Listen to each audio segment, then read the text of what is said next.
Welcome back to Jeff Willett's Muscle Hub, home of my weekly Q&A show and all of my YouTube video updates. Thank you all for your question submissions this week. Keep them coming in. You guys drive the show. Got a good group again, so let's get right to it. Question number 1 comes from Mike Miralez from Facebook. And he says, while doing flat bench, I felt a twinge on my left upper pec. Stopped the workout. I iced the area. I now have good range of motion, but I have nagging soreness. It's still there. How long do you recommend before going back to a regular chest workout? And I love it. He added helpless in Dallas. Well, if that's anything like being sleepless in Seattle, I thought I got to help this guy out. So first of all, I'm not a doctor, and diagnosing injuries is not my expertise. However, so I'll add, if you do have a problem that you think it's major and it's causing you issues, it is always wise to seek the help of a medical professional. So, but I will tell you some things that have helped me during parts where I've got either a tear or a pull or a nag or some kind of pain. This is how I would handle them.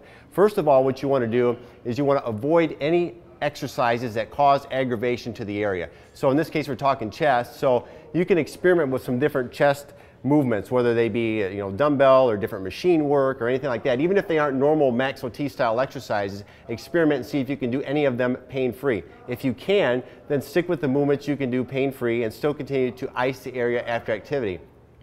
If there's no movements that you can do pain-free for chest, then you're just going to have to back off. And whether that's for a period of weeks, we don't know. We can't really forecast. But the main thing I would tell you from throughout my career is you do not want to ignore pain. Don't work through pain. Try to work around it if you can by taking different exercises. And then over time you can experiment and then gradually try to work back into flat bench. And then once you can do it pain-free, then go ahead. But just be smart with it and don't try to rush it back too quick. Number 2 is from John Alvarez, and this came from Facebook. He says, if dieting for contest lean shape, should someone be concerned if they're losing more than 2 pounds per week? Well, I never really go by pound loss as a marker of what's going on, or gaining pounds for that matter if it's in the so-called off season.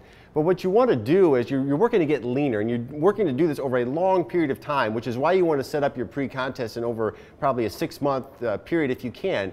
And when you got to trust the plan. And if you're doing Max OT execution and smart nutrition timing and all the things that go along with this program, and you're doing it gradually over time, yes, you will see a downward trend in your weight, but you're really not concerned about how much is coming off per week. It's a trend over time. And if you're doing the principles right, it is going to be a gradual trend. The other thing I'll say is when you are competing, unless you're a very seasoned competitor, you've been doing it a long time and you know what weight class you kind of need to fall in, you really should be worried more about just getting as lean as possible and not really having a target weight, especially your first time out.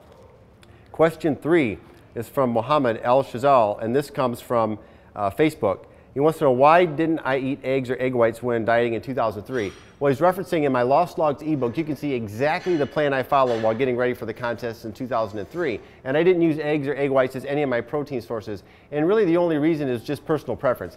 I always like to get the majority of my protein coming from supplement forms, from whey isolate and from meal replacements was the majority. And then for food proteins, I just personally would prefer, chicken or lean beef as opposed to preparing eggs. But if you like eggs and you get them to fit into your nutrient profiles, then by all means, go right ahead. Question 4 is from Josh Bordeaux through Facebook. He says, in regards to the pre and post workout bubble, for someone who works out at 5 a.m. before they go to work, what do you recommend for the pre-workout? He has a problem of not having enough time before he gets up to kind of jam everything in before the workout. Well, in that case, if you're getting up and you're going to your workout within probably 30 minutes of getting up, then in that case, I would use your wake-up meal kind of like as your pre-workout as well. So that would be a simple carbohydrate, the VP2 isolate, creatine, glutamine, like you would in the pre-workout drink, rather than have that first meal and then within 15 or 20 minutes have the drink and then another drink after that. It is a lot right there. So you only really have 2 options: either get up earlier to allow time for that to digest, and then have your pre and post drink. But if not, again, if that's not really an option, then I would just have that first meal, consider that your pre-workout protein carbohydrate source, and then follow on with the post-workout bubble as you would after training. But it is really important, even if you're going to work, you got to do the best you can to supply those vital nutrients after that workout. Question 5 is from Mark Barton, and this came from email. He said, when watching Stewart perform tricep pushdowns in the documentary, I Want to Look Like That Guy, I noticed he was over top of the bar pushing down. Could you demonstrate the proper way to do this while adhering to the Max OT program? And I think it's a great question. I would like to demonstrate that because the way we do pushdowns is really different from normal. And since I got to get over there to the pushdown area, this is an opportunity to try out this phone app I've been investigating. Now if I do this right, if I type in the coordinates, this app will transport me right to the exercise that I want to use and boot anybody that was there out of my way. So let's see if I do this right. Oh, worked like a charm, right where I wanted to be. So right here at the pushdown station, so I'm going to demonstrate what he's talking about in the video, how we do pushdowns versus how normally done. Most of the times people are have pushdowns taught to be very strict and rigid. Back up, not much movement here.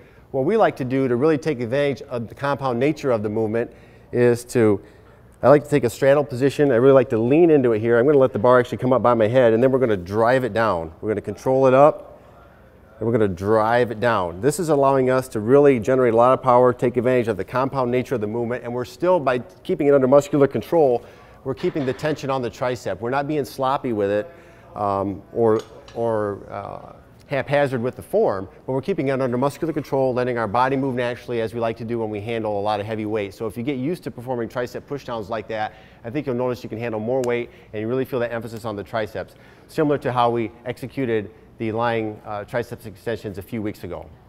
So that wraps up today's questions. Thanks again for sending them in. Keep them coming. You can send them through Twitter, through Facebook, through YouTube, and you can hashtag them AskJW. So I want to thank you all for tuning in. Now let's go out and execute.